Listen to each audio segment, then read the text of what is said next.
This function, handle submit, is getting a little long. And I feel like it doesn't really have a single responsibility anymore. It's doing a lot of different stuff. Sure, it's handling the submit, but it's also building a list, building each list item, creating this color div. Those things, this is starting to feel like it needs to be multiple functions. So handle submit should just kind of be responsible for dispatching instructions to other functions to build these things. For one thing, look at this repetition. We do the same thing in a row 3 times. We could write that once. Right now, not that big a deal. These aren't complex. But what if we wanted each line to have a bunch of other stuff in it? And they all had the same stuff. We're repeating ourselves, and I don't like it. Let's make more functions. I promised you in the slideshow, we will talk about functions. Let's talk about functions. Let's hop on over to CodePen. I'll send you a link to this so you can follow along on your own machine if you want to. Or you can just watch the big screen, which right now seems to be in an okay mood.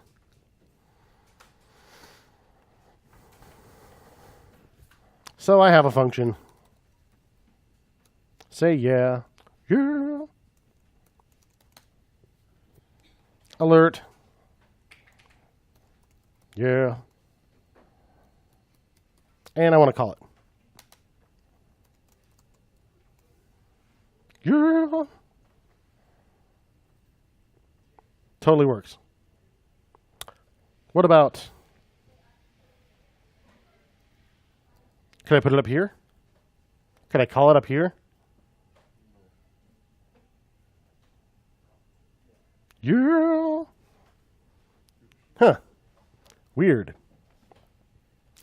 So there's more than one way to declare a function. This is the simplest. This is a function declaration. Just using the keyword function, giving it a name. And when you use that way of creating a function, JavaScript does something called hoisting. And what that means is that any function declared within that particular variable scope will behave as though it were declared at the very top. So you can use the function before you've declared it as long as you're in the same scope in which the function appears. Not the case with variables, right?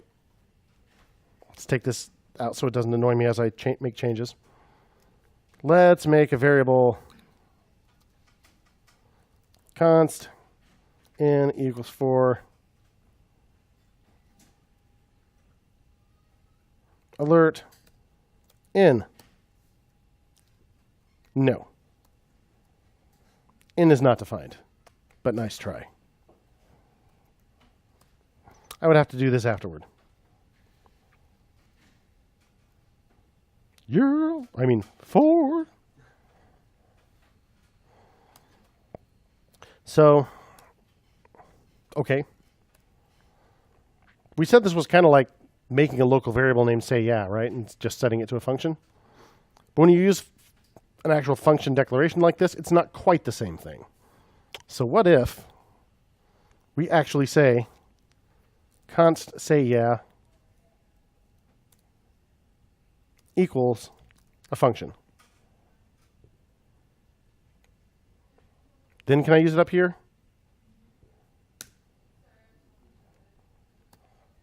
Say yeah is not defined. So now that it really is a variable, you cannot use it until it has appeared in the source code.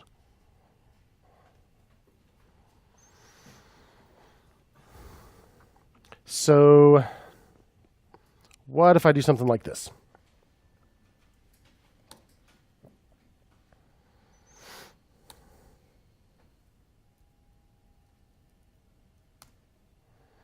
Const my name equals function. Return the string Davy. And inside say yeah, I say const name equals my name. Yeah, comma.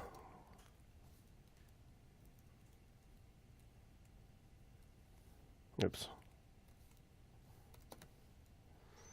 Like that. So we're using it up here. We're calling my name. My name's defined down here, and it's defined as a variable, not using a function declaration. So we can't use it until we've done it. So can I run say yeah?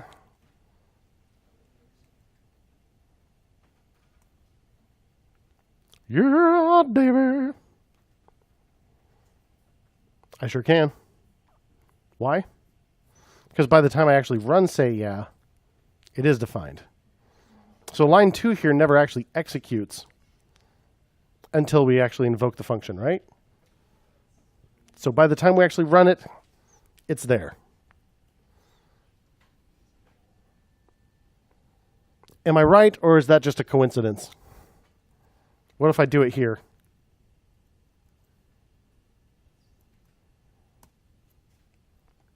My name is not defined.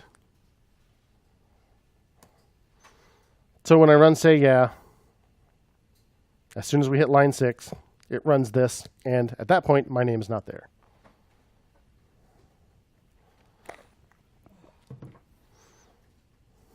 But hey, how come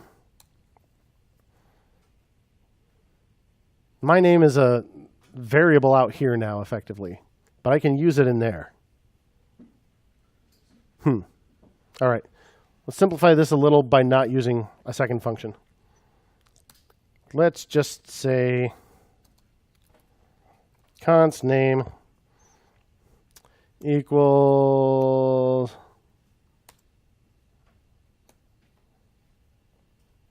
Joy. She hasn't been picked on yet today. So now, can I use name inside here? Everybody expect it to work? Let's say yeah. Yeah, Joy. Why? Why does that work? Keith, you have an answer? Joy is declared as a global variable in space. Well, like, default global variable. Does that have to do with the fact that it's inside the function? Oh, shut up. Not you. You can keep talking. Thanks. Here we go.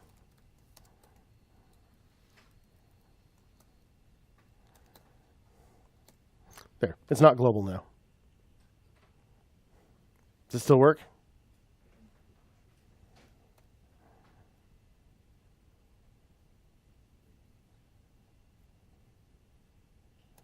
What's your problem?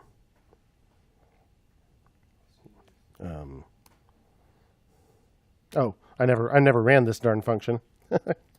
I got this nice function, but it never runs. So.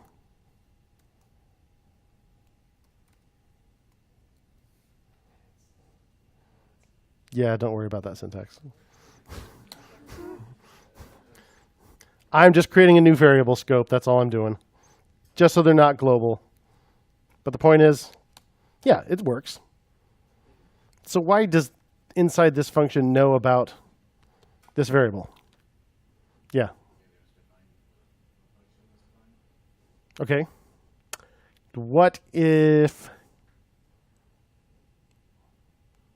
Well, here's the deal. Yeah, Keith, you have another answer? So, whenever you define a variable and then have a function within that same, we'll call it like section. So, like within function is all one section. If everything that is more specific than that will have access to that variable.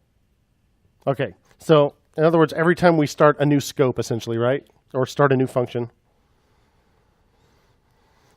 any local variables we create there, if we create new scopes inside that, nested inside that, they will have access to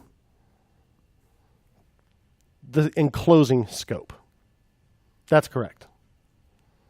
Functions in JavaScript are what are called closures, and that's what that means.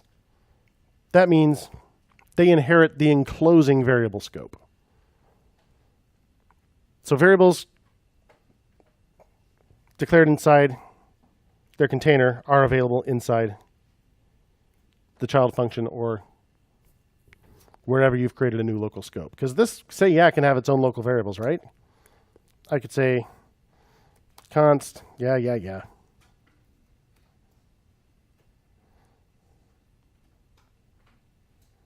Console log.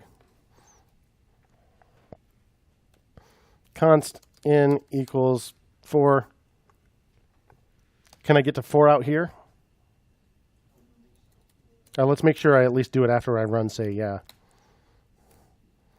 Console log in. Let me open this up and clear my console real quick. Or I can use the console in here. Well, no, I'll use the other one. Okay. Save that. Let's make sure.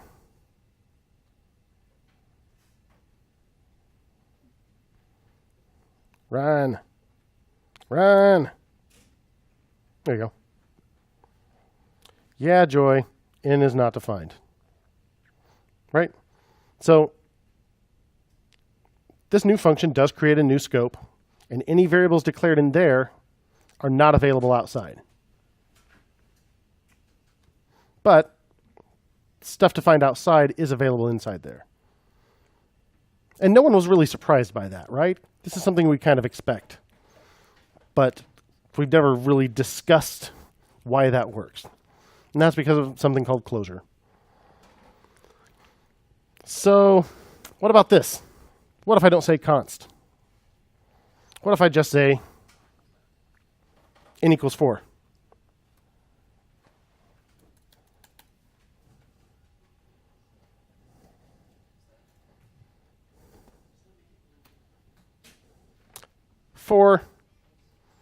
Yes, indeed. Suppose you assign something to a variable you've never declared. JavaScript says, oh, you totally wanted to create a global variable, didn't you? Yep, I knew it. I'll just do that for you. Yes, this is one of the most unfortunate decisions made in that 10-day sprint. So if I miss, what's that? It also causes a lot of errors. It causes a lot more errors. And lets us get away with some really sloppy habits. Because let's suppose I say, okay, we'll use let so I can reassign this. And let's say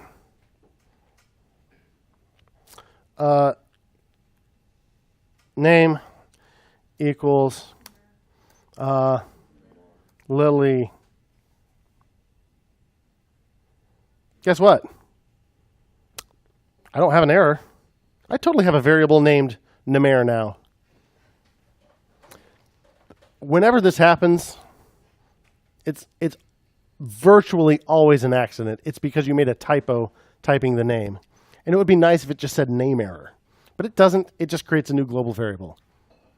So if it encounters an assignment without that hasn't been to a variable name that hasn't been declared, it just creates a global variable, which we have to deal with. So that makes it really hard to track down an error because it won't tell you there's an error on that line. It just won't, yeah. There is a way to get it to not allow that thing. But this is the old JavaScript behavior. Yep. You can at the top put a string that says use strict. It's not a function. What? Maybe I need a semicolon. Yeah. Then it tells me in Mayor is not defined. Yeah, because I had parentheses right after it. Yeah. So, when you use strict, how do you define a global variable? Gosh dang it, you don't. Why would you assign a global variable? Yeah, you know. Or yeah, I mean, you could create it outside of any of your functions. But most of the time, global variables are accidents. I mean, sometimes you want, like, the $ variable in jQuery to be global. But generally speaking, you want to make it local to something. So actually wrapping it inside a function that you run immediately is not an uncommon pattern. We'll talk about that tomorrow.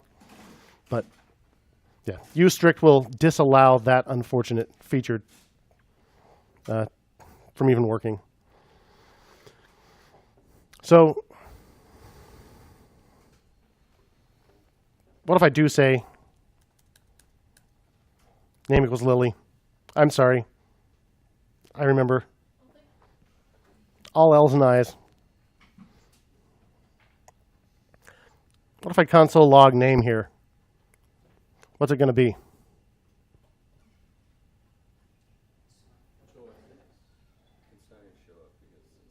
Wait.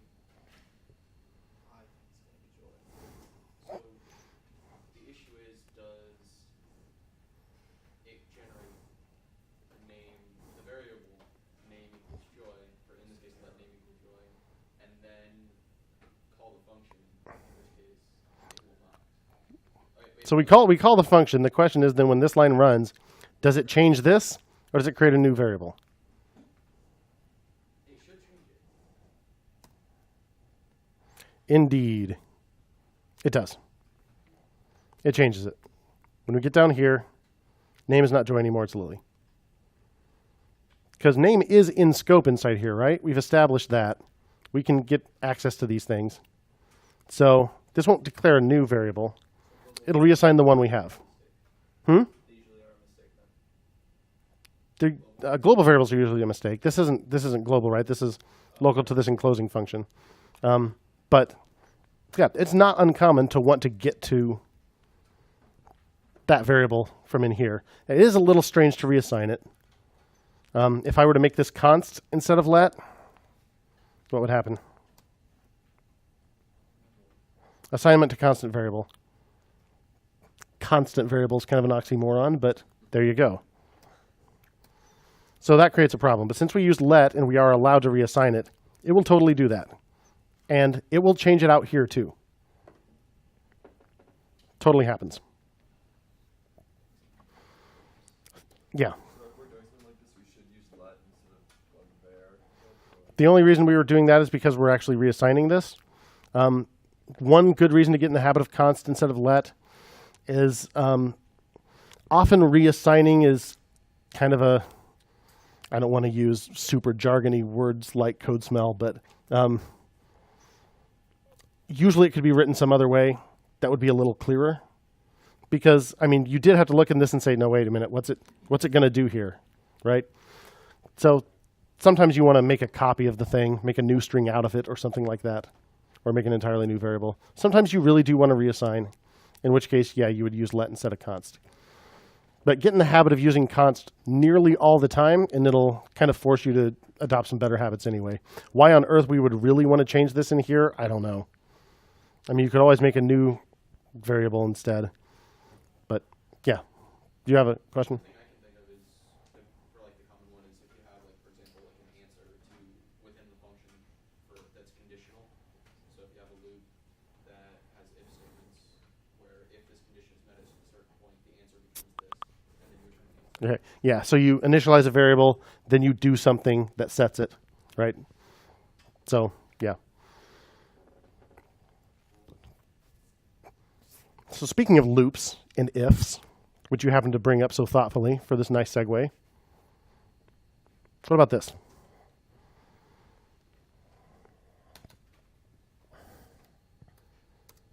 If true,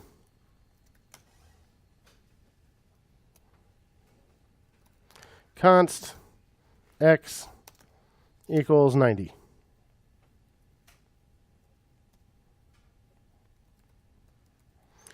Can I get to x out here?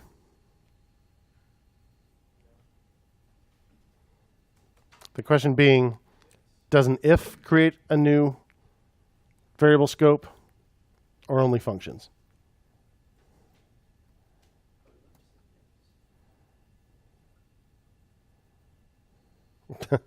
Yeah, not that. Pub nub. Eat ya a pub nub. Ah, kids today, they've never even seen the original. They've never even seen the original Return of the Jedi. Yes. Okay, well, this is a really dumb error. Oh my gosh. Stop with the pub nubs.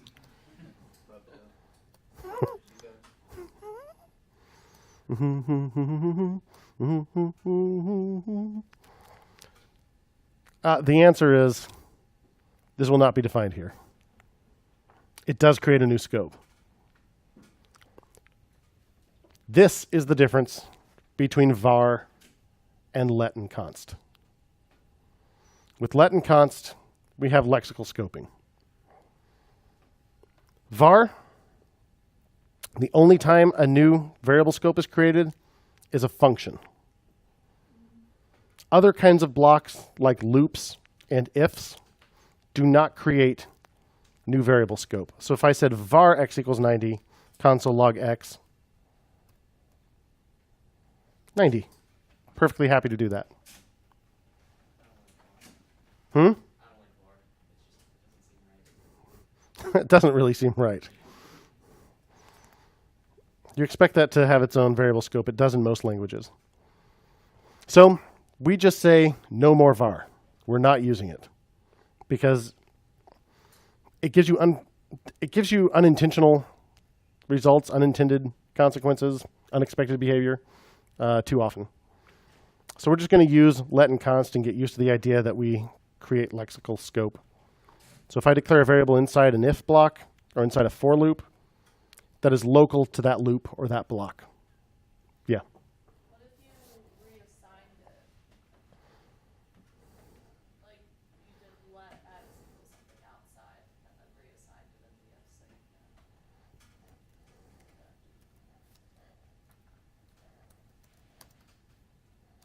Like that? Yeah. I'm back to getting the stupid pubnub thing. I wonder if the code pen is doing something funny with that variable name.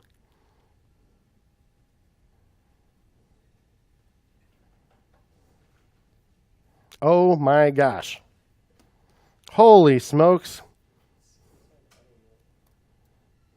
Ugh.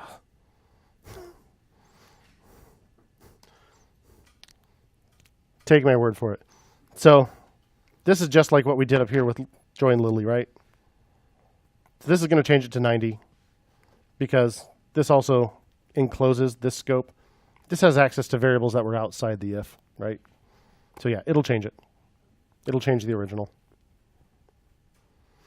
What if I said, let's get rid of these for right now. What if I said let name equals Joy, let name equals Lily? So that's going to change the original, right? We established that. What's this going to do?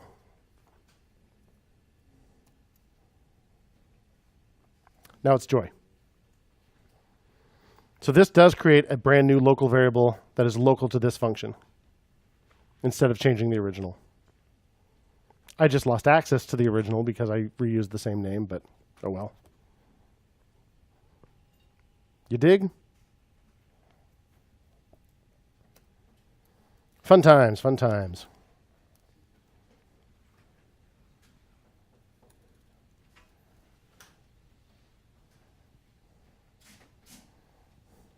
Yeah. So with const and let, it's a general rule of thumb that anything further indented than the declaration has access to it. Mm-hmm. But anything declared further indented will not be available outdented, right? Whereas with var, that depends on what the further indented thing is. If it's an if or a for loop or something, it'll still be available. But if it's a function, then it'll be local to that function. But yeah, well, look how complicated that is to define. So yeah, it's a lot easier to just say let and const. Further indentation, you know you have a new scope. Yep. Good times, good times.